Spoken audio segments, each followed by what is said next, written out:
요즘 우리 교회 성도님들 중에서 여러 가지 병으로 병원에 입원하시거나 수술하는 분들이 계십니다. 다행스럽게도 저희 성도님들이 또 수술을 받으시고 치료를 받으시고 100% 건강을 회복하는 것을 볼 때 참 감사한 마음이 듭니다. 만약 우리 성도님들의 가족들 중에서 누군가가 병이나 또는 사고로 돌아가시려고 하고 있다면 우리가 얼마나 속이 타고 참 마음이 불안한지 모릅니다. 근데 그 병이나 사고로 돌아가려고 하시는 분이 가족이 아니고 만약 내 자신이 그런 처지에 있다면 아마 우리 마음이 굉장히 고통스럽고 육체적으로도 고통스럽지만 마음이 답답할 것입니다. 또 몸은 병들고 망가지고 그런데 의식이 말짱하다면 너무나도 그 고통이 크고 또 마음이 답답할 것입니다. 이럴 때 우리는 기도해야 된다 하는 것은 알고 있지만 막상 그런 일을 당하면 기도가 잘 나오지 않습니다. 왜냐하면 고통이 너무 크기 때문에 기도하기도 좀 어렵고 또 마음속으로 기도를 해도 또 하나님이 안 들어주실 것 같은 이런 의심이 들기도 하기 때문입니다. 그래서 우리는 우리 성도님들이 아프시거나 또 수술을 받거나 또는 어려운 형편에 있을 때 서로 기도해 주는 것이 굉장히 중요합니다. 왜냐하면 막상 본인이 그런 일을 당하면 생각만큼 기도가 잘 안 나오기 때문에 그렇습니다.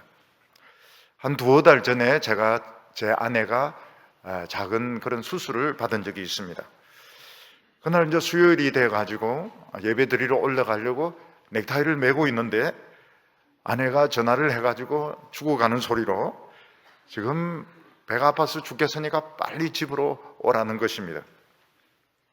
지금 넥타이 메고 올라가려고 지금 하고 있는데 그래서 이제 집으로 갔습니다. 가니까 얼굴이 종이같이 희단 말이 딱 맞아요. 얼굴이 완전히 백지장이고 손이 정말 얼음같이 차가운데 이게 이제 산 사람이 아닙니다. 이게 죽어가고 있는 것입니다. 그래서 억지로 부축을 해가지고 가까운 어떤 병원에 가서 진찰을 기다리고 또 진찰을 받는데 기도를 해야 되지 않습니까? 기도를 해야 되지 않습니까? 목사건 아니건 기도를 해야 되지 않습니까? 그래서 이제 기도를 지금 하는데 기도가 잘 안 나오는 겁니다. 그래도 기도를 하는데 기도가 잘 안 나와요. 기도 또 오래 할 수도 없었습니다. 환자를 보고 진찰실 들어가야 되고 나와야 되고 뭐 이러니까 기도를 오래 할 수가 없는데 기도를 했습니다. 근데 마귀가 제 귀에 무슨 소리를 속삭이는가 하면 기도해도 소용이 없다는 겁니다. 지금 기도해도 소용이 없으니까 기도하지 말라고. 그리고 기도했습니다. 했지만 물론 응답이 없었습니다. 그러니까 두 밤을 하나님의 응답이 없었어요. 그래 멍하게 또 교회에 나올 수밖에 없어가지고 교회에 나왔습니다. 근데 아내는 이틀 하루 낮 하고 이틀을 막 굉장히 아픈 가운데 또 잤다가 깼다가 또 병원에서 잠자는 약을 주가지고 그러면서 이제 고통 중에 지냈는데 하나님이 응답이 없었습니다. 역사도 없었습니다. 그리고 멍한 상태에서 저는 정신적으로 멍한 상태에서 그래 있었습니다. 그리고 이틀 밤 넘기고 금요일 날 9시부터 하나님께서 역사하는 것을 보게 되었습니다. 그리고 일사천리로 일이 다 진행이 돼가지고 오후에는 이제 수술도 다 마치고 저는 이제 설교 준비도 다 마치고 금요 기도회까지도 이제 다 마치고 저녁에 병실에서 이렇게 만났습니다.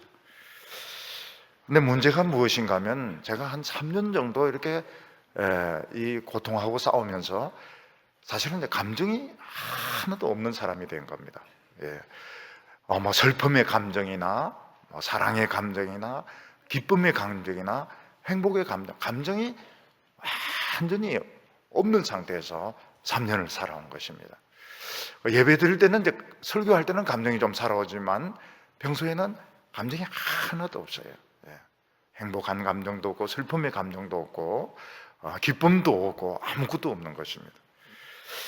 근데 그 하나님이 이제 일하시는 것을 보면서, 그러니까 그냥 가만히 본 겁니다. 하나님이 하시는 것을 가만히 지켜보면서 모든 일이 이제 다 끝났을 때 감정이 살아나는 겁니다. 감사가 살아나고 슬픔도 살아나고 약간 행복도 약간 느끼기도 하고,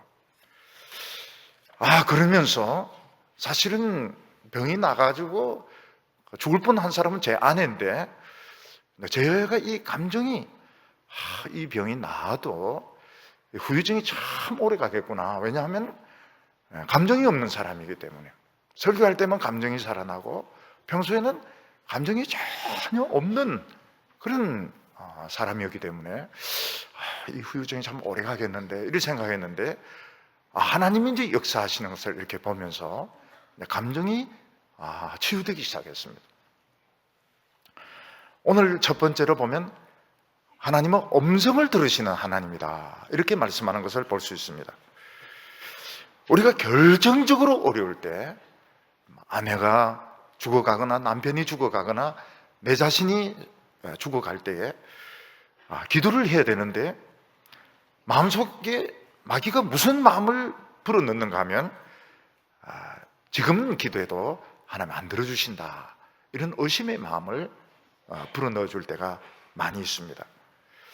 왜냐하면 지금 내가 고통 중에 있다 하지만 그 수많은 사람들 중에서 지금 하나님 내 기도를 들어줘야 될 이유가 없다는 생각이 드는 것입니다.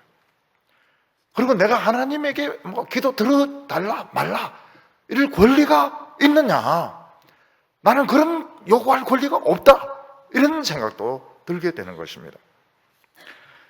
그래서 우리가 평소에는 기도도 하고 또 기도해야 된다는 것도 알지만, 막상 우리가 이 병이 심각해지거나 또는 사고를 당하거나 어떤 큰 어려움이 생겼을 때 사실은 그 고통이 너무 크기 때문에 또 그 불안이 너무 커가지고 기도가 잘 나오지 않을 때가 많이 있습니다.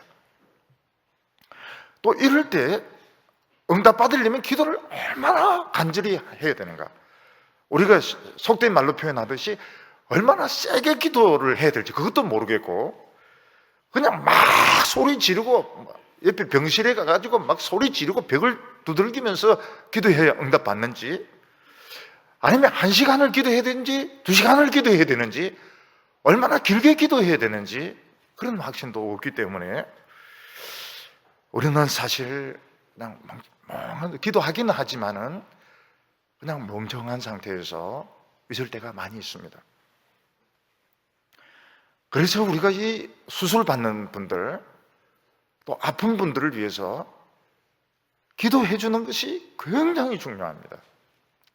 왜냐하면 기도 잘 하실 것 같지만 사실 어려움 딱 닥치면 본인은 지금 기도하는 건 좀 비겁한 것 같아, 지금 좀 기도한 것은 떳떳하지 못한 것 같아, 그래서 기도가 잘 나오지가 않는 것입니다. 그리고 그때 마귀가 귀에 딱 붙었어가지고 계속 붙었습니다. 그래서 자꾸 이야기를 합니다. 지금 기도해도 소용이 없어, 지금 기도하는 것은 떳떳하지 못해, 평소에 기도 많이 해야지, 이러면서 자꾸 의심의 마음을 불어넣는 것입니다. 그때 주위 성도들이 열심히 이제 기도하고 뜨겁게 기도하면 귀에 붙어있던 마귀가 떠납니다.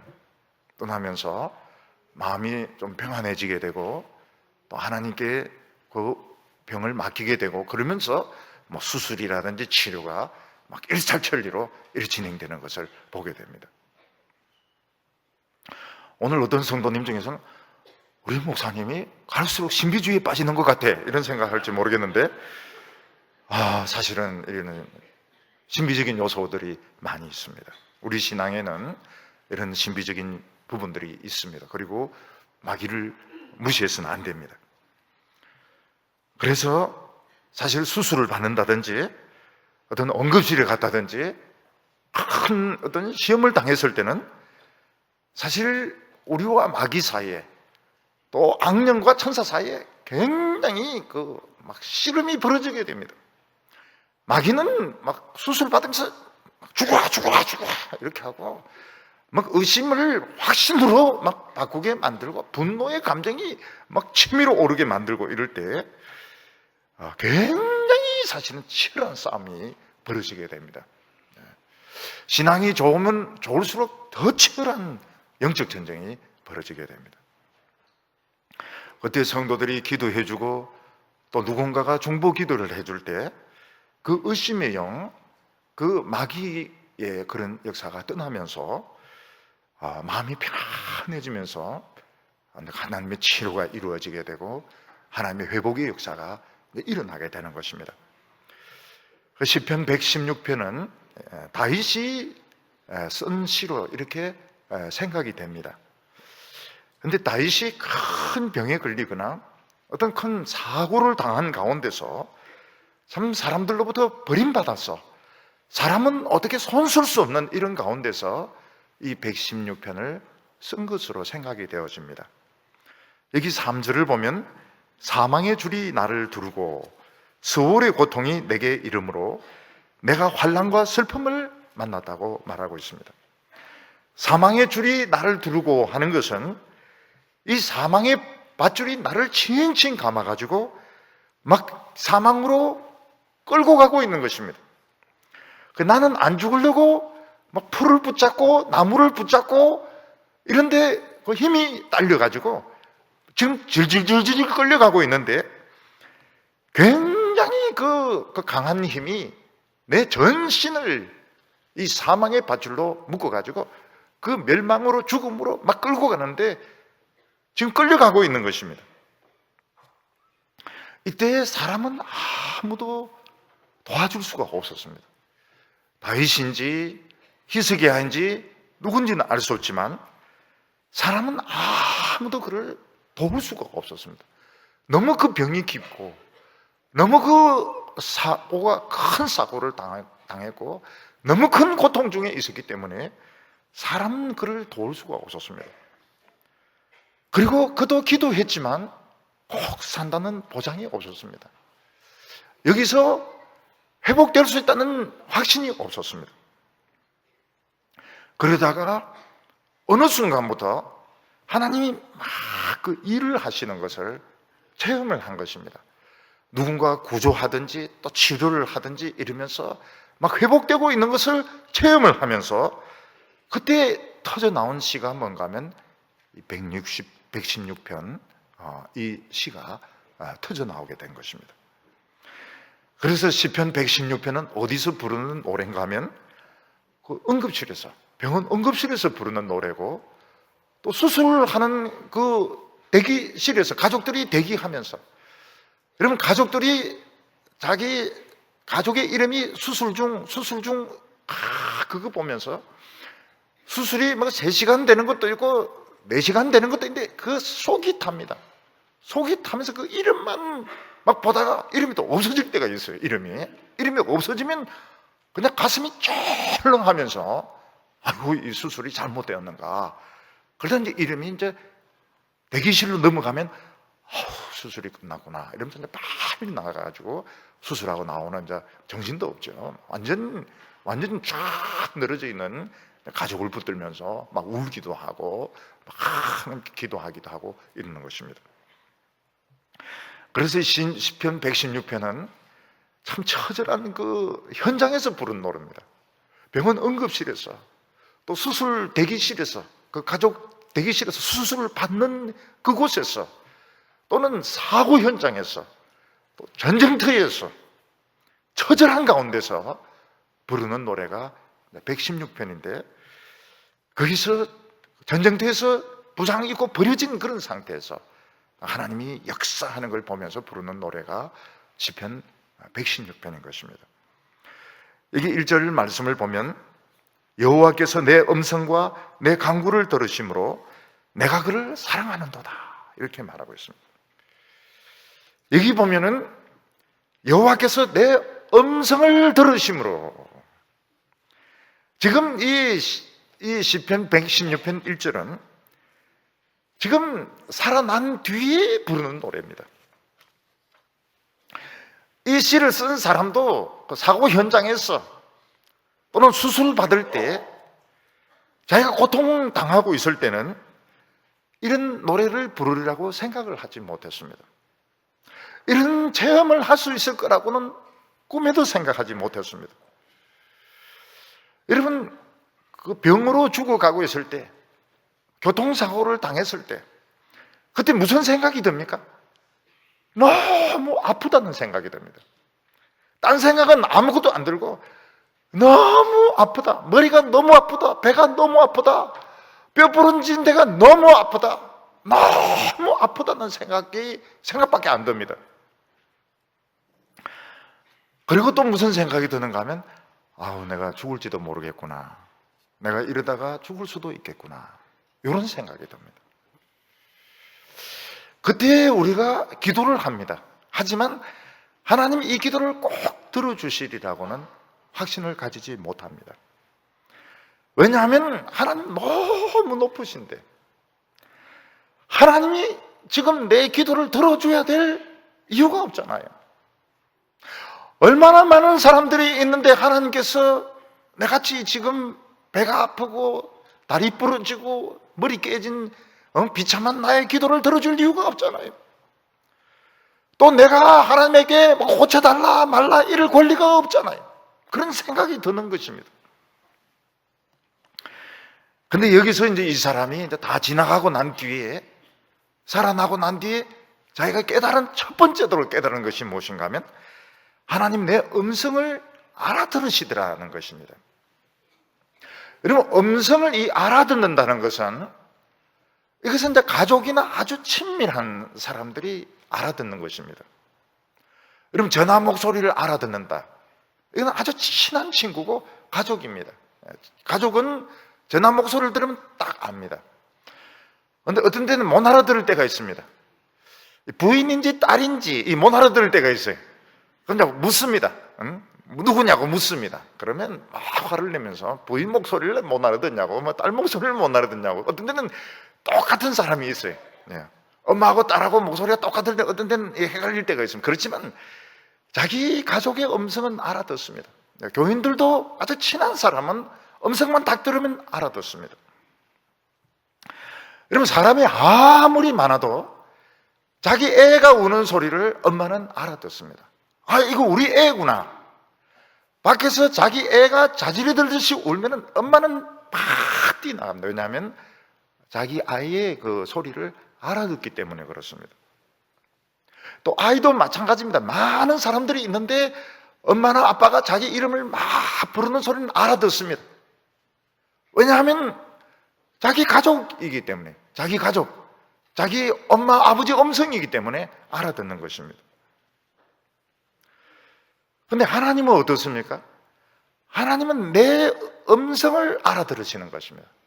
하나님은 내 음색을 기억을 하고 계시는 겁니다. 아, 이거는 누구의 신음소리구나, 이건 누가 우는 소리구나.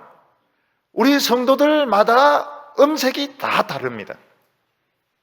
하나님은 우리의 그 음색, 우리가 아파서 지르는 소리, 슬퍼서 지르는 소리, 하나님은 다 기억을 하고, 아, 이건 누가 지금 아프구나, 누가 지금 고통 중에 있구나, 누가 지금 울고 있구나, 하나님이 기억하시고 들어주시더라는 것입니다.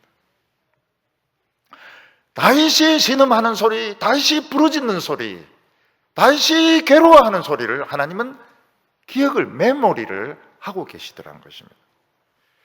이게 굉장히 안심이 되었던 것입니다. 그래서 여기서 뭐라고 하면, 내가 하나님을 사랑한다고. 내가 하나님을 사랑하는 이유가 뭡니까?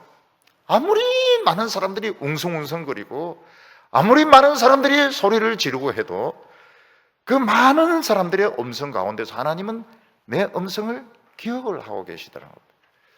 그래서 내가 다리가 아파서 지르는 소리인지, 내가 배가 아파서 소리가 지르는 소리인지, 내가 막 머리가 아파서 소리를 지르는 소리인지, 내가 마음이 괴로워서 울부짖는 소리인지, 하나님은 다 그 음성을 기억을 하고 계시고, 아이고 누가 아프구나, 누가 지금 다쳤구나, 그러면서 하나님은 오셔가지고 나를 도와주시더라는 것입니다.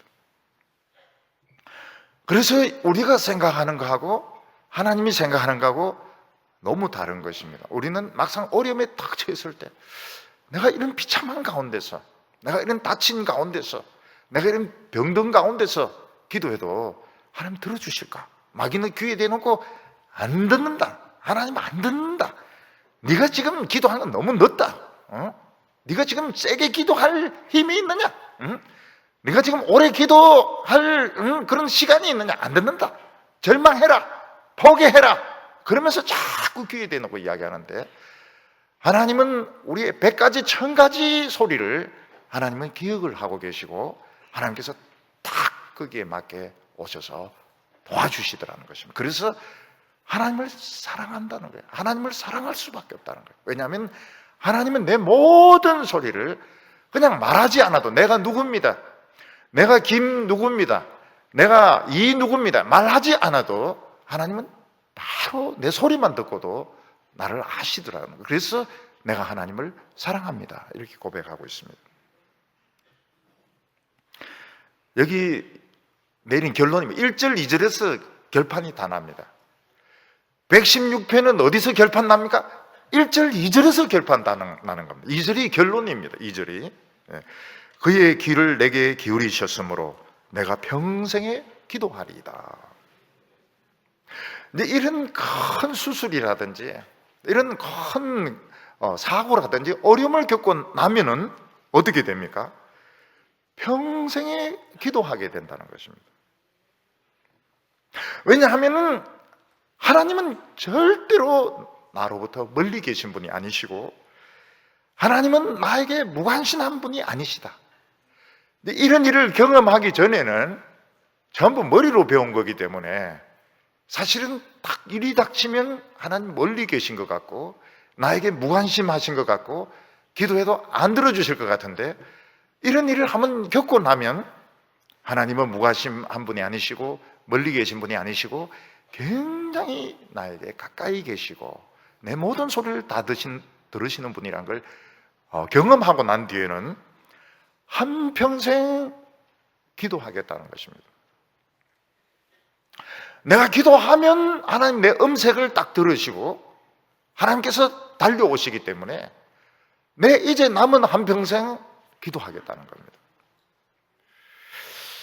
우리는 이 세상에 할 일이 많습니다. 학생들은 공부를 해야 될 일이 많습니다. 공부도 어마어마하게 많이 해야 됩니다. 학생들은 공부할 생각을 하면 마음이 답답해집니다. 또 대학생들은 등록금이 비싸기 때문에 등록금을 또 마련을 해야 됩니다. 청년들은 결혼 준비를 해야 됩니다. 결혼 준비를 어떻게 결혼 준비를 해야 됩니까? 옛날에는 뭐 밥통, 전자 제품 이런 거 준비했는데 요즘은 만남이 안 되니까 밥통, 옛날에는 이런 커피잔 세트 좀 참 고마워했어요. 이제 커피잔 세트 필요 없어요. 왜냐하면 만나지질 않는데 커피 세트 잔 가지고 있으면 무슨 소용이 있습니까? 결혼 준비는 뭡니까? 결혼 준비는 뭔가 만나야 되는데 안 만나지는 게 문제인 겁니다. 답답하죠. 굉장히 답답하죠. 사업하시는 분들은 돈을 벌어야 되는데 너무너무 돈 벌기가 어렵습니다. 그리고 목회하는 분들은 어떻게 하면 교인들이 숫자가 많아지고 어떻게 하면 교회를 키울 것인가, 그런 생각을 많이 합니다. 근데 왜 이런 생각을 많이 할까요? 안 죽어봐서 그런 겁니다. 여러분, 한번 죽어보면 공부 필요 없어요. 공부도 필요 없고 결혼도 필요 없고 교회 키울 필요도 없고 사업 확장시킬 필요도 없습니다.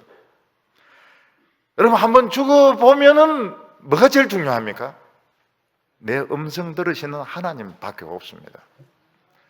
여러분, 돈이 도움이 안 돼요. 사람이 죽어갈 때는 돈이 도움이 되지 않습니다. 의사도 자기 딱 아는 그것만 알지 다른 것은 모릅니다. 공부 진짜 필요 없어요. 그러니까 한번 죽어보면 기도 들으시는 하나님, 그거밖에 남는 것이 없습니다. 그래서 116편이 쓴 사람은 내 한평생에 기도하겠습니다. 공부 안 하겠습니다. 연애 안 하겠습니다. 돈 안 벌겠습니다. 내 목회 크게 안 하겠습니다. 기도만 하겠습니다. 왜냐하면 기도하면 하나님께서 도와주신다는 걸 알기 때문에, 내 평생에 기도만 하겠습니다. 이게 결론입니다. 1절, 2절로 끝나는 겁니다. 116편은 1절, 2절로 끝나는 거예요. 그래도 집에 갈 수가 없습니다. 왜냐하면 또 남은 구절이 궁금하기 때문에 우리가 갈 수가 없습니다.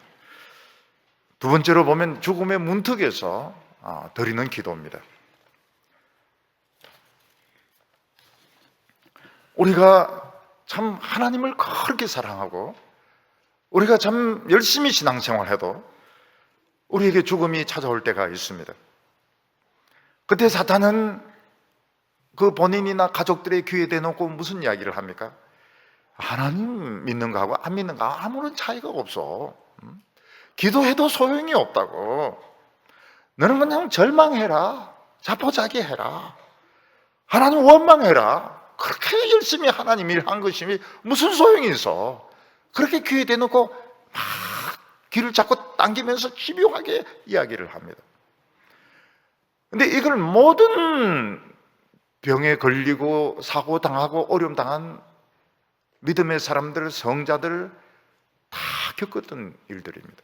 3절 말씀 보면 사망의 줄이 나를 두르고 세월의 고통이 내게 이름으로 내가 환난과 슬픔을 만났을 때에 사망의 줄이 내 온몸에 감겨서 나를 끌고 가고 있다고 말하고 있습니다.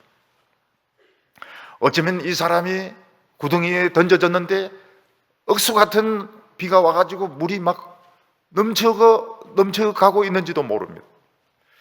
전쟁터에서 중상을 입고 쓰러졌는데 아군들은 다 도망가 버리고 적군들은 이제 한 명씩 확인해서 창으로 찌르고 있는데 자기에게 점점 다가오고 있는 그런 순간인지도 모릅니다. 지금 중병에 걸려서 지금 수술을 지금 받는데 지금 수술이 성공할지 안 될지 모릅니다. 또 외딴 곳에서 사고를 당했습니다. 산에서 떨어졌는지 차가 뒤집어졌는지 모르겠는데 지금 깔려있는데 아무도 나를 도와줄 사람이 없습니다. 그래서 지금 사망은 점점 나에게 찾아오고 있고 내 온 전신을 뼈를 부러뜨려 가지고 움직일 수 없게 만들고 밧줄로 감아서 죽음으로 막 끌고 가고 있는데 아무도 나를 도와줄 사람이 없는 겁니다. 그때 얼마나 아픈지 몰라요. 정말 말로 표현할 수 없을 정도로 아픕니다. 그리고 내가 지금 죽어가고 있다는 걸 압니다. 이렇게 하다가 죽을 수도 있겠구나. 세월의 고통이 내게 이르다. 지금 죽음의 고통을 겪고 있는 것입니다. 그때 무슨 생각이 듭니까? 죽는다는 게 얼마나 심각하고 슬픈지 몰라요. 사람들은 죽음에 대해서 쉽게 이야기합니다. 그런 사람은 죽을 생각이 지금 전혀 없는 사람입니다. 정말 이 죽음을 눈앞에 두고 지금 씨름하고 있는 사람은 굉장히 심각하구나. 굉장히 심각하고 슬프구나. 내가 죽는 것이 참 슬프구나. 너무너무 지금 이 순간이 외롭구나. 너무 외롭다는 걸 느끼게 됩니다. 그때 우리가 다 기도해야 될 줄 알고 기도합니다. 그렇지만 마음속에 의심이 듭니다. 이럴 때 얼마나 간절하게 기도해야 되는가? 얼마나 간절하게 기도하는 것이 기도하는 것일까? 얼마나 오래 기도하는 것이 기도하는 것일까? 1시간을 해야 되는가? 2시간을 해야 되는가? 머리를 잡아 뜯어야 되는가? 울어야 되는가? 소리를 질러야 되는가? 확신이 안 드는 것입니다. 그렇지만은 기도할 수 있다는 것, 하나님을 기억한다는 것 자체는 너무너무 위대한 것입니다. 4절에 보면 내가 여호와 이름으로 기도하기를 여호와여 주께 구하오니 내 영혼을 건지소서 하였도다. 여러분, 어려움 당했을 때 기도할 대상이 있다는 것은 너무너무 위대한 것입니다. 저는 안 믿는 분들 보면은 그냥 아무것도 못합니다. 기도하자 이러면은 아주 당황해합니다. 기도를 어떻게 해요? 기도를 어떻게 해요? 우리는 그냥 기도 잘하든 못하든 기도할 수 있습니다. 그런데 예수를 안 믿는 사람들은 기도할 대상이 없습니다. 그리고 기도가 뭔지를 모릅니다. 근데 그럴 때 그래, 눈 감고 그냥 가만히 내 하는 소리를 들으라. 그러면 기도하는 거라고. 그럼 기도 다 합니다. 기도 다 합니다. 우리는 어려움 당했을 때 기도하지만 사실은 확신을 가지지 못합니다. 그냥 멍한 사람, 너무 아프다, 너무 아프고 하나님 지금 안 도와주고 계신다, 그리고는 그냥 멍청하게 있습니다. 그리고 무슨 생각이 듭니까? 내가 죄를 많이 지어서, 내가 믿는다고 하지만 죄를 많이 지어서 이렇게 되었지. 그래서 참 하나님 앞에서 자신이 없습니다. 그런데 하나님은 그 고통을 통해서, 우리는 자신이 없지만 하나님은 우리에게 아주 가까이 다가오셔서 밀착을 하십니다. 그리고 더 중요한 것이 뭔가 하면, 이런 고통을 통해서 과거의 허물과 죄를 다 씻어주십니다. 맑게 씻어주십니다. 사람들 중에서 죄 없는 사람 어디 있습니까? 하루는 고사하고 1분 1초라도 죄 안 짓는 사람 어디 있습니까? 우리 하나님 믿지만 죄 많이 짓습니다. 정말 완전히 정직한 사람 누가 있습니까? 정직하지 못할 때 너무 많이 있습니다. 그런데 하나님께서는 이런 고통의 몽둥이를 통해서 어떻게 하십니까? 우리의 죄를 깨끗하게 씻겨주시는 겁니다. 과거의 모든 죄를 하나님께서 씻어주시는 겁니다. 그래서 6절에 보면 여호와께서는 순진한 자를 지키시나니 내가 어려울 때에 나를 구원하셨도다, 이렇게 말씀하십니다. 물론 예수님의 피가 우리를 씻어주시지만은 진짜 우리가 이 과거로부터, 과거의 그런 부끄러움과 그 많은 수치로부터 씻겨지는 게 뭔가 하면, 이런 고통의 몽둥이로 두들겨 맞을 때 정말 과거는 나와 상관이 없다, 난 이번에 진정한 깨끗함을 받았다, 세례를 받음으로. 무슨 세례를 받았습니까? 몽둥이 세례를 받음으로써 내 모든 과거가 씻겨졌구나, 이거를 느끼게 됩니다. 과거와 나는 상관이 없다. 왜냐하면 이번에 엄청 터졌으니까, 엄청 맞았으니까 진짜 과거와 나는 단절이 되었다, 그런 확신이 들게 됩니다. 15절에 그의 경건한 자들의 죽음은 여호와께서 보시기에 귀중한 것이로다. 하나님은 우리 성도들의 사는 것, 죽는 것을 결코 가볍게 생각하시지 않는다고 말씀하셨습니다. 물론 하나님이 사랑하는 성도라서 100% 살리시는 것은 아닙니다. 그러나 하나님은 우리의 생명, 우리의 죽는 것을 결코 가볍게 생각하시지 않습니다. 하나님께서는 우리 성도들을 불러가실 때가 있습니다. 그렇지만 그 영혼을 엄부에 버리지 아니하시고 천사들을 보내서 그들을 천국으로 데려가는데 가족들이 그걸 압니다. 어떻게 알 수 있습니까? 그 죽음이 비참하지가 않습니다. 죽음이 아름답습니다. 그리고 굉장히 뭔가 마음속에 뜨거운 것이 오면서 위로를 받습니다. 이게 무엇인가 하면, 하나님이 불러가시더라도 하나님은 그 영혼을, 죽음을 헛되게 생각하지 않으신다는 것입니다. 그리고 많은 경우에는 어떻게 하십니까? 살려주십니다. 병을 낫게 해주시고, 그 다친 뼈를 연결시켜 주시고, 그 절망에서 건져주셔서 또 살게 해주십니다. 그래서 우리는 어려움 닥쳤을 때 멍한 상태에서 왜 이런 일이 일어났을까? 어떻게 해야 될까? 모르는 상태에서 어느 한순간 마음이 탁 편안해질 때가 있습니다. 막 엎치락 뒤치락 하면서 마치 이 악령과 마귀와 막 엎치락 뒤치락 싸우다가 어느 순간 마음이 평안해지면서 하나님께서 어떤 때는 기쁨도 주시기도 하시고, 그리고 병이 막 낫기 시작할 때가 있습니다.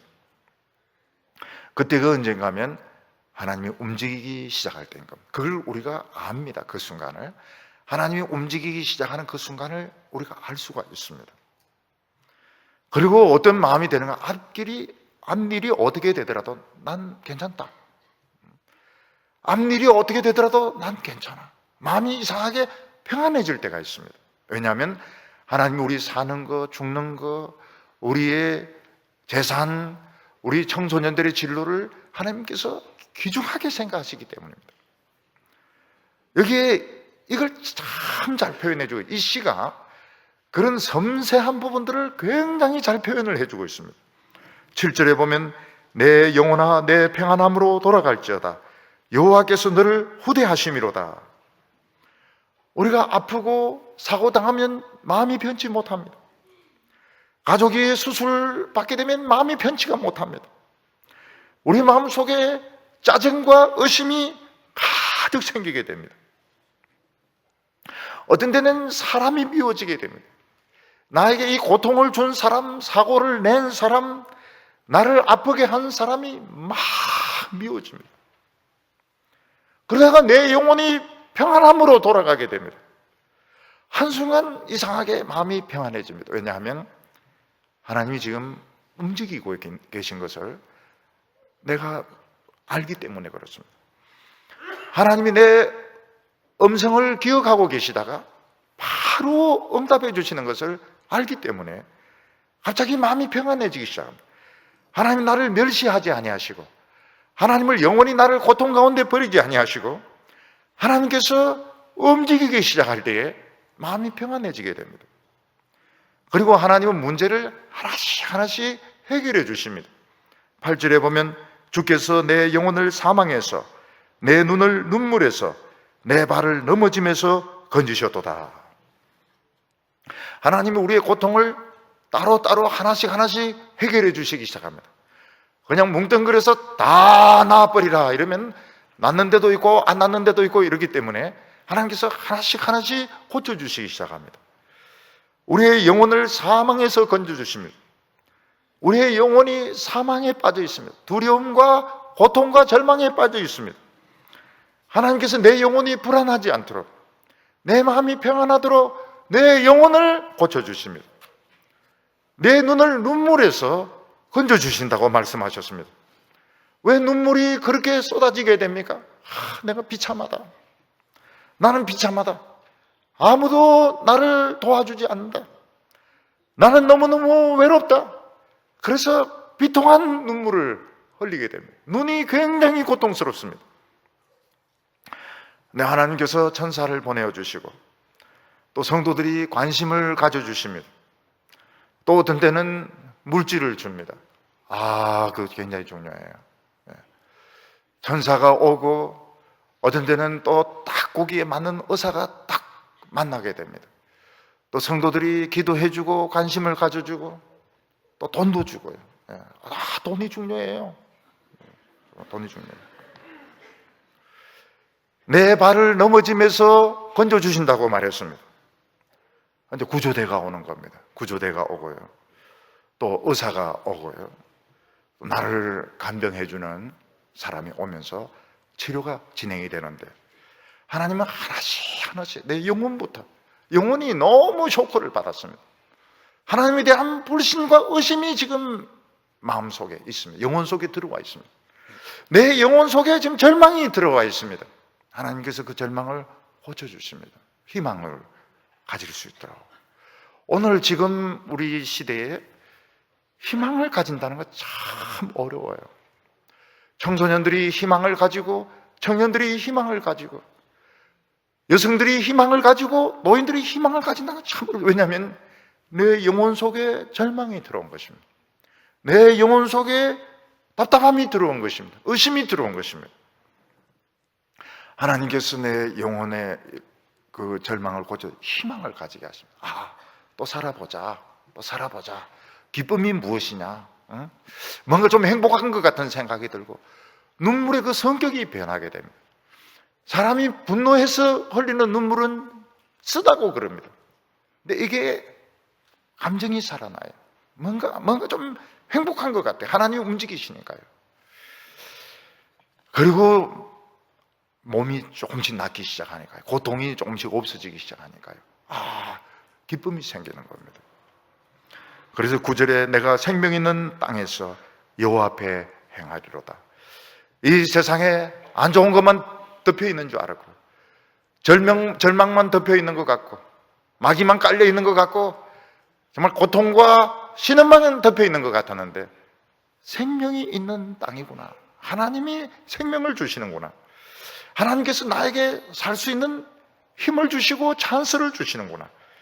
그때 무엇을 깨닫습니까? 돈 필요 없구나. 돈도 필요 없고 명예도 필요 없고 뭐 남들이 인정해 주는 것도 필요 없고 내가 지금 살아있는 거, 이거 너무 기쁘구나. 내가 지금 살아있는 거 너무 감사하구나. 하나님이 있는 것이 너무너무 감사하구나. 너무 다행스럽구나. 그러면서 그 사망의 올무에서 풀려나게 되는 것입니다. 오늘 세 번째로 이 성도는 너무나도 감격적인 인생을 살게 됩니다. 우리가 이 세상에서 살아있고 가족이 있고 친구가 있고 하나님을 믿는다는 것은 너무너무 감격스러운 것입니다. 내가 지금 청소년이고 내가 지금 청년이고 내가 지금 아직 살아있고 내가 지금 예배드리고 있고 너무너무 감격스러운 일입니다. 그렇지만 우리는 먹고 사는 일에 너무 바쁘고 스트레스에 너무 바쁘고 우리는 미래에 대한 염려와 걱정으로 너무 바빠가지고 이 감격을 잃어버릴 때가 너무 많습니다. 근데 큰 환난을 한번 겪고 나면요, 오히려 이걸 감격이 살아나게 됩니다. 야, 내가 지금 살아있다는 게 이게 너무 대단한 거구나. 우리 가족이 있다는 게 참 대단한 거구나. 교인들이 있다는 게 대단하구나. 옛날에는 저 교회는 저것 때문에 미웠고 저 교회는 저것 때문에 미웠는데 이렇든 저렇든 살아있는 것이 참 고맙구나. 그러면서 감격을 되찾게 되는 겁니다. 10절에 보면 내가 크게 고통을 당하였다고 말할 때에도 나는 믿었도다 이렇게 말하고 있습니다. 하나님의 백성들은 큰 고통을 당했을 때 오히려 더 믿음이 생기게 됩니다. 무엇을 믿습니까? 하나님의 살아계심을 믿게 되는 것입니다. 하나님께서 내 음성을 구별하고 계시고 하나님께서 나를 버리지 아니하시고 하나님께서 나에게 관심을 가지고 계신다는 것을 믿게 되는 겁니다. 크게 고통당할 때도 나는 믿었도다 이렇게 말하고 있습니다. 여러분, 하나님으로부터 버림받지 않는다는 거 얼마나 감격스러운 일인지 모릅니다. 우리는 신앙생활을 하고 있지만 사실 하나님을 느끼지 못할 때가 많습니다. 머리로만 하나님을 이해하고 머리로만 성경을 이해하는데 느끼지 못할 때가 많습니다. 그런데 이런 큰 고통을 통해서 하나님께서 나를 버리지 아니하시는구나, 하나님께서 나와 가까이 하시는구나, 그러면서 사람에 대한 두려움이 없어지게 됩니다. 하나님이 나를 버리지 않는데 사람이 나를 어떻게 하겠는가? 사람이 나에게 어떻게 나를 해치겠는가? 너무 사람에 대해서 우리가 걱정을 하고 민감해하고 이랬는데 하나님이 지금 내 음성을 듣고 계시고 하나님이 나를 이렇게 사랑하시는데 내가 뭐가 두려우냐, 그런 생각을 하게 됩니다. 평소에는 우리가 잘 믿는다 하지만 이 세상과 믿음이 범벅이 돼가지고 범벅이 돼가 잘 느끼질 못해요. 범벅이 안 좋은 겁니다. 호박 범벅, 그 할머니들 굉장히 좋아하시는데요, 저는 범벅을 조금 안 좋아해요. 호박이면 호박, 죽이면 죽, 다 분별이 돼야 되는데 우리가 이 세상 살다 보니까 염려, 근심, 먹고 사는 거 신앙이 막 범벅이 되어가지고 우리가 그걸 느끼질 못합니다. 근데 이런 병을 통해서, 이런 고통을 통해서 분리가 이루어집니다. 그러면서 야, 내가 지금 살아있는 것이 이게 대단하구나, 하나님 믿는 것이 대단하구나, 그리고는 사람에 대해서 별로 신경을 쓰지 않겠다. 사람의 약속이나 사람의 험담에 대해서 별로 신경을 쓰지 않게 됩니다. 11절에 보면 내가 놀라서 이르기를 모든 사람이 거짓말쟁이라 하여도다. 내가 놀라가지고 내가 이런 한 일을 다 겪어보니까 스스로에 대해서 놀라는 겁니다. 왜 놀랐는가 하면 정말 중요한 것이 따로 있는데 내가 지금 살아있고 내가 하나님 앞에서 얼마나 존귀한 거, 그거를 사실 우리가 아무리 많이 들어도 우리 모릅니다. 존귀하다 해도 우린 입으로 존귀하다 하지만 나는 돈 없어, 내 방은 추워, 난 지금 비참해, 냉방이야, 내 방에 물 얼었어 이러면서 우리는 스스로에 대해서 비참하게 생각합니다. 존귀하다 하면서도 비참하게 생각을 합니다. 근데 이런 일 한번 딱 겪고 나면 눈이 번쩍 스스로 놀라는 거예요. 야, 내가 사실은 대단한 사람이구나. 내가 지금 살아있는 거 엄청난 거구나. 내가 지금 하나님 믿는 거 대단한 거구나. 그러면서 무슨 결론을 내니까 사람은 다 거짓말쟁이다고 이야기합니다. 어떻게 사람 다 거짓말쟁이일 수 있습니까? 그 말은, 그들의 말은 책임질 말이 없는 겁니다. 책임질 말도 없고 신경 쓸 말도 없고 내가 상처받을 말도 없고, 난 정말 너무 몰랐다는 거예요. 너무 몰랐다는 거예요. 사람들의 말이 책임지는 말이 아니고 그냥 하는 소리였는데 그걸 너무 심각하게 생각했다 하는 것을 깨닫게 됩니다. 오늘 우리들은 이 세상 살면서 참 마음의 상처를 많이 받습니다. 그리고 막 그 말 때문에 고민을 할 때도 굉장히 많습니다. 알고 보면 어떻습니까? 그냥 하는 소리입니다. 하는 소리고 신경 쓸 필요가 없는 소리예요. 근데 그런 말을 듣고 신경 안 쓸 수 있는 사람이 있습니까? 없습니다. 신경 안 쓰면 거의 도사급입니다. 도사급. 거의 도사급입니다. 누가 나쁜 소리 하는데 상처가 안 되고 신경 안 쓰는 사람은 어디 있습니까? 다 상처받고요. 너무너무 고통스럽죠. 근데 이런 일을 한번 겪고 나면 어떻게 됩니까? 크게 놀랬다는 거예요. 내가 정말 잘못 생각하고 있었고 모든 사람은 다 거짓말쟁이라는 거예요. 그럼 거짓말 안 하는 사람은 어떻습니까? 하나님께서 도와주셔서 거짓말 안 하는 것이지 사람은 다 거짓말쟁이라는 겁니다. 참 좋은 의사 만나서 수술 잘 받았습니다. 하나님이 그 사람을 붙여준 것이지 그 사람이 수술 잘하고 싶어서 잘한 거 아니라는 거예요. 우리가 사람을 통해서 도움을 받습니다. 그런데 하나님이 감동을 주셔서 도와주시는 것이지 그 사람은 안 도와주고 싶었던 마음도 있었던 것입니다. 하나님께서 도와줘 이렇게 치료해줘, 수술 잘해, 수술 실패하면 너 그냥 없는 줄 알아 이렇게 하니까 어쩔 수 없어서 수술 잘한 것이지 사람은 다 거짓말쟁이라는 거예요. 진실하지 못하다는 거예요. 그래서 감격이 살아나게 됩니다. 12절에 보면 내게 주신 모든 은혜를 내가 여호와께 무엇으로 보답할까? 이게 무슨 말입니까?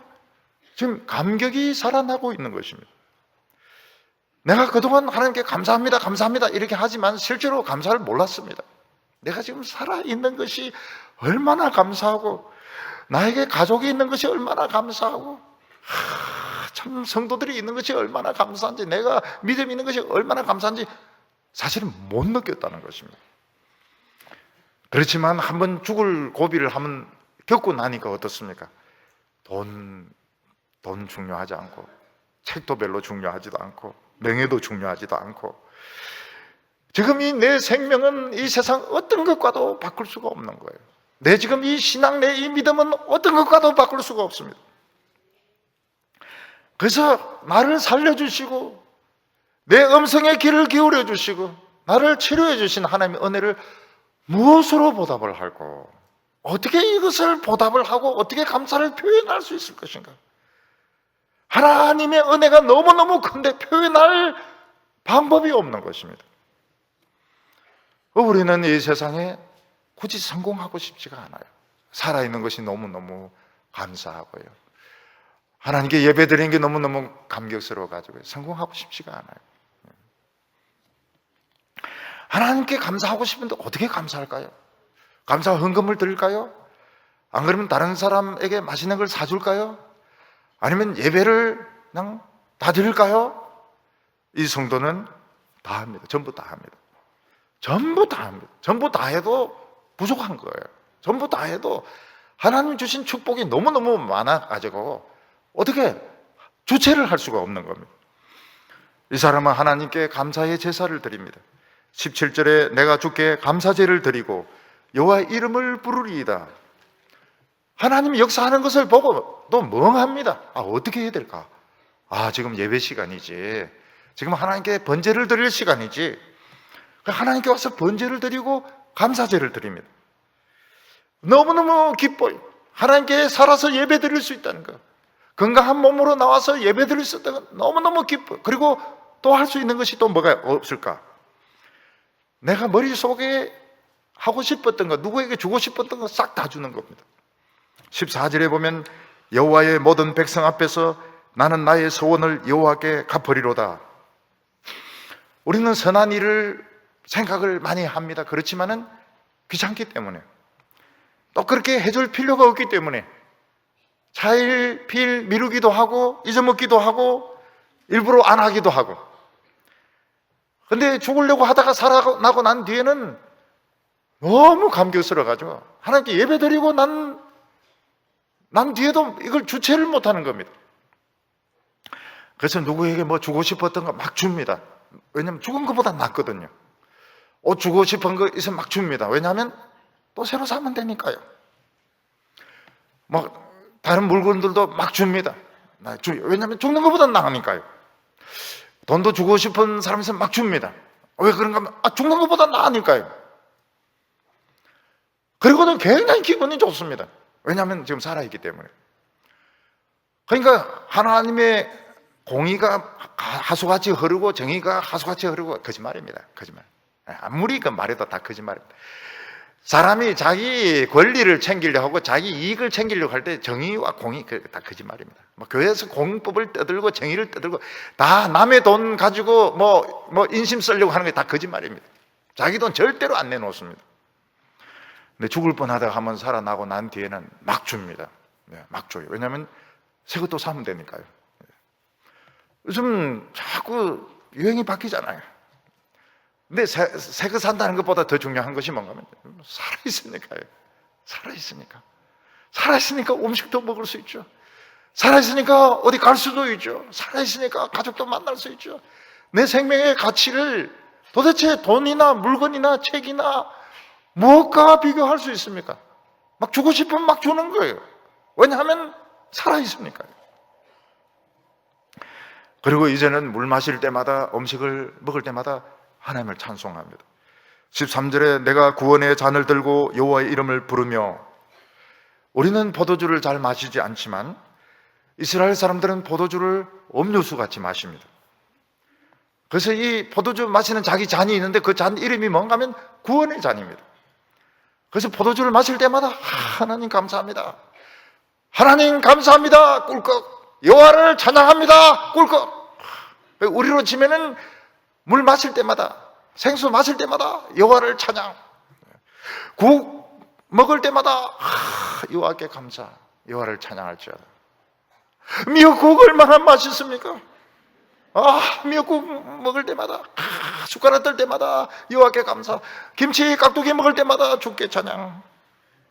일부러 꼭 그렇게 안 하더라도, 지금 죽어서 지금 추운데, 안 그래도 추운데 지금 관 속에 들어앉아 있는 것보다는 가족들하고 같이 뜨뜻한 국물 먹는 게 얼마나 좋아요. 뜨뜻한 국물 마시면서 미역국 팍 마시면서 주께 찬양 감사, 참 너무 좋은 일이죠. 그는 무슨 이야기를 합니까? 자기는 참 비천한 자인데 그걸 몰랐다는 것입니다. 16절에 여호와여 나는 진실로 주의 종이요 주의 여종의 아들 곧 주의 종이라. 주께서 나의 결박을 푸셨나이다. 그런 자기가 비천한 자였다는 걸 압니다. 여종의 아들이었다고 말하고 있습니다. 무슨 말입니까? 한평생 결박에 매여서 살 수밖에 없었습니다. 돈을 벌여야 된다는 강박증, 다른 사람의 인정을 받아야 된다는 강박증, 성공해야 된다는 강박증, 이 자리에서 쫓겨나면 안 된다는 강박증, 그 결박에 한평생 묶여서 살 수밖에 없었는데 하나님께서 나의 목을 묶고 있는 그 종의 그 쇠고리를 탁 잘라주신 것입니다. 한번 아픈 것을 통해서, 한번 큰 고통을 통해서 하나님께서 그 결박을 끊어주셔서 이제는 내 성공할 필요가 없다, 돈 많이 벌 필요가 없다, 유명해질 필요가 없다. 그건 다 종들이 추구하는 것이고 나는 진정으로 자유하다, 난 이 모습 이대로 나는 좋다. 필이 안 오는 모양이죠. 그걸 보면서 나는 생긴 이대로 좋다. 참 오늘 여자 중학생들은 아멘을 안 하네. 지금 얼마나 잘생겼다고요. 얼마나 잘. 여러분, 우리 한국의 중학생들 미국에 가면 수학 얼마나 전부 천재입니다. 천재. 미국 학생들 우리같이 수학 못해요. 우리 다 천재들입니다. 우리 한국 여성들 얼마나 젊은지 몰라요. 얼마나 젊은지 몰라요. 안 늙어요. 안 늙어요. 60대도 처녀 같아. 우리가 그 사라가 그 바로인데 막 붙들려가고 이런 걸 이해를 못 하잖아요. 코리아에 오보면 이해가 가요. 코리아에 오보면 여자분들 말이죠. 뭐 50, 60대도 그냥 사라 같다니까요. 그냥 이대로 좋은 거예요. 이대로 좋다고요. 근데 하나님은 돈 뺏어갔습니까? 공부하는 거 뺏어갔습니까? 아유, 좋다고 더 주세요. 왜냐하면 종이 아니기 때문에. 진짜 자유한가? 정말 하나님이 내 결박을 끊고 강박증을 끊어주시고 사람에게서 인정받으려고 하는 욕망을 끊어주시고 진정으로 나를 자유케 해주셨구나. 보니까 성공한 이런 분들 보면 전부 목에 쇠사슬을 감고, 나는 성공해야 된다, 나는 돈 벌어야 된다, 나는 오래 살아야 된다, 나는 이뻐야 된다, 막 그 강박증 때문에. 여러분, 1등이 좋은 게 아닙니다. 1등은 그냥 강박증으로 1등을 놓칠까 싶어가지고 막 그 벌벌 떱니다. 하나님은 내 생명을 살려주셨습니다. 근데 돈도 주세요, 명예도 주세요, 자유도 주세요, 새 인생도 주세요. 얼마나 좋은 것입니까? 중요한 것이 19절 말씀입니다. 예루살렘아, 내 한가운데서 곧 여호와의 성전 뜰에서 지키리로다. 할렐루야. 예루살렘 한가운데 성전 뜰에 무엇이 있습니까? 번제단이 있습니다. 그 번제단에서 하나님이 임재하셔서 우리를 지켜주신다고 말씀하셨습니다. 오늘 우리가 하나님의 말씀을 듣고 고통 가운데 기도하고 부르짖을 때 그게 바로 성전 뜰이고 거기서 하나님이 임재하여 주십니다. 우리의 모든 결박을 끊어주시고 우리를 행복하게 해주시고 우리에게 하나님의 아들의 자유를 주시고 우리 인생을 아름답게 만들어 주실 줄 믿습니다. 기도드리겠습니다. 거룩하신 하나님 아버지, 우리가 하나님을 믿노라 하면서도 하나님을 느끼지 못할 때가 많았습니다. 우리는 오히려 성공의 강박증, 공부의 강박증, 다른 사람들이 하는 말에 매여서 꼼짝달싹하지 못할 때도 많이 있었습니다. 하나님 아버지, 오늘 저희들의 기도 가운데, 찬양 가운데, 말씀 가운데 임재하여 주셔서 이 모든 결박을 끊어버리게 하여 주시옵소서. 우리의 지금 모습이 얼마나 아름다운지, 하나님이 얼마나 우리를 사랑하시는지 우리가 느끼게 하여 주시기를 원합니다. 얼어붙었던 우리의 마음이 녹아지게 하여 주시고, 깨어졌던 우리의 마음이 치유되게 하여 주시고, 다쳤던 우리의 마음이 하나님을 향하여 열려지게 하여 주시옵소서. 하나님을 믿습니다. 큰 고통 가운데서 하나님을 믿습니다. 주여, 우리를 위로하여 주시고 인도하여 주시옵소서. 예수님의 이름으로 기도하옵나이다.